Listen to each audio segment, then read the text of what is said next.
This is Michelle with Sipology, and you guys, I am super excited for day number 17 because I've never tried it before.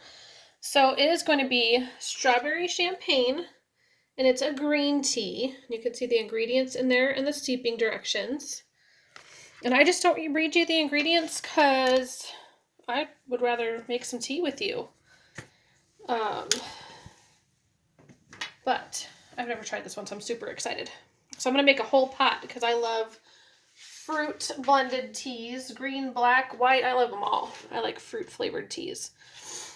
So my pot isn't super exciting to watch tea brew in because I actually just ordered the Prism teapot because that one you can put on the stove.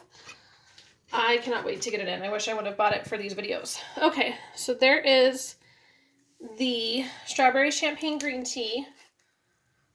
All of the ingredients are natural, by the way. So it'll be green tea, it'll be fruit pieces. If there's any quote-unquote natural flavors in it, it's either botanicals or essential oils. It's just the secret recipe. We don't want to give away our secret recipe. So I'm just showing you how much tea is in here. There's literally they packed this one so tight it's like stuck to the lid even. So, but I like to show you just how much tea is in there because they pack them so full. And then see how beautiful it is. You see little red pieces in there. Hopefully you can see them on the camera. Okay, so bits of strawberry. In the past, I have grabbed my pot of tea spoon and showed you that these tins actually hold a whole pot of tea and an additional cup of tea. And then I didn't grab my pot of tea. So I'm not going to show you this time. We already know that in there it holds about literally 5 cups because a pot of tea is 4 cups and a cup of tea is 8 ounces, 1 cup. So I'm going to put the whole thing in there. And then I brought 5 cups of water with me. My measuring cup only goes to 4. So we're going to fill that up. And as always, I just cold brew. It takes a whole step of boiling it down and I don't have to add ice to it. And that's what my towel is for me to make a mess. So there's 5 cups of water with green tea on our timer. You'll see that it is 2 minutes. So with cold brewing, I'm going to put it to 4 because you either do twice the product or twice the amount of time when you cold brew. So it's 2 minutes for green tea, 2.5 minutes for black and pu'er, 3 for oolong, 4.5 for herbal white fruit and veg, and 5 for rooibos, and 5.5 for mate. You guys, these have been out of stock for a little while, and my cousin wanted one, and I went looking to see if anyone else sells a very similar thing, and we're it, guys. There's other tea timers out there. They're just not as awesome as this. So if you're hot brewing, you can put your lid on here. We do have a cutie pot that's a lot like this. It's just clear all the way. It's more of a cylinder shaped, but it does have the black handle. So the cutie pot is a lot like what I would suggest if you like the way that I make my pots of tea.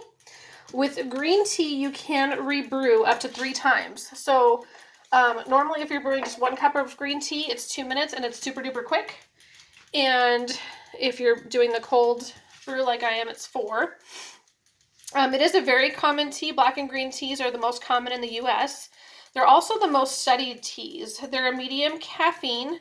They're natural leaf, so they're not oxidized. So it gives off a very fresh taste of either sweet, smoky, or grassy. It just depends on what it's blended with. So this one should be a little bit on the sweeter side, maybe even tart with the strawberries.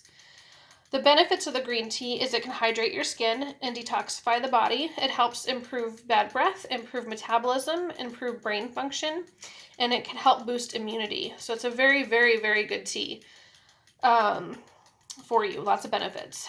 If you have tried before and you found that you don't like the grassy, leafy, or the way that it tastes, just make sure that you do not over steep it. So when you hot brew, if you go past that 2 minutes, it can get very bitter.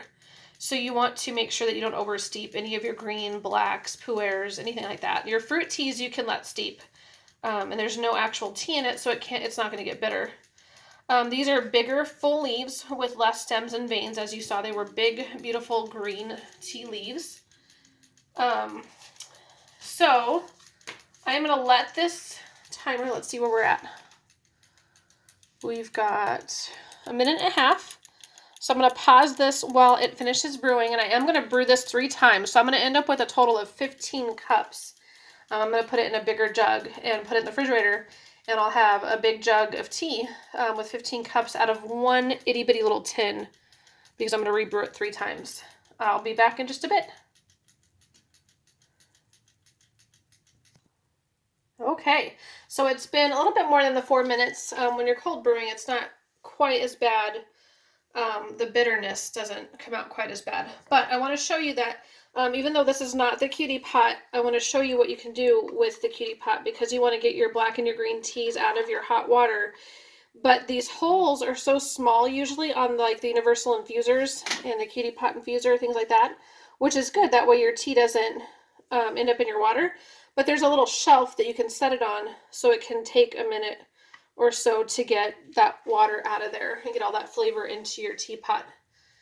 So that is pretty much it. I'm going to let it drain for just a minute more, and then I'm going to put it right back in the teapot after I empty the teapot into my jug and brew an additional 2 times. So thanks so much for watching.